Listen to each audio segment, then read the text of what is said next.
हे श्री नारायणधाम टेम्पल जे आहे ना ते आहे टुंगर्ली रोडच्या इथे लोणावळा महाराष्ट्र.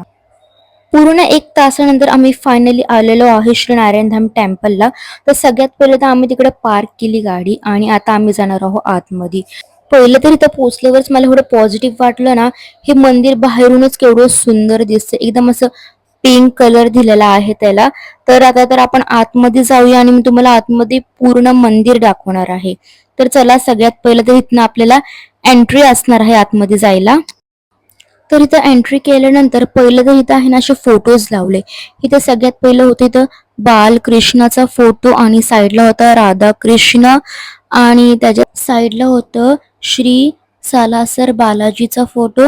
इथं होतं लक्ष्मी माताचा फोटो आणि इथं होता आपल्या गणपती बाप्पांचा फोटो. आणि मग आतमध्ये गेल्यावर तर आम्हाला सगळ्यात पहिलं वाटलं की इथं आपल्याला तिकीट काढायचं आहे. तर आम्ही 2 मिनिटं इथेच थांबलो होतो, बट नंतर समजलं की तिकीट वगैरे काही काढायचं नाही, डायरेक्ट आतमध्ये जायचं. मग आतमध्ये आल्यानंतर पहिलं तर इथं असं फाउंटेन होतं पाण्याचं. तर आम्ही इथे ह्याला 5 मिनिटं ह्यालाच बघत थांबलो होतो आणि मी ह्याचाच व्हिडिओ काढत बसलो होतो, जे की एकदम सुंदर वाटत होतं. तर तुम्ही पण बघू शकता.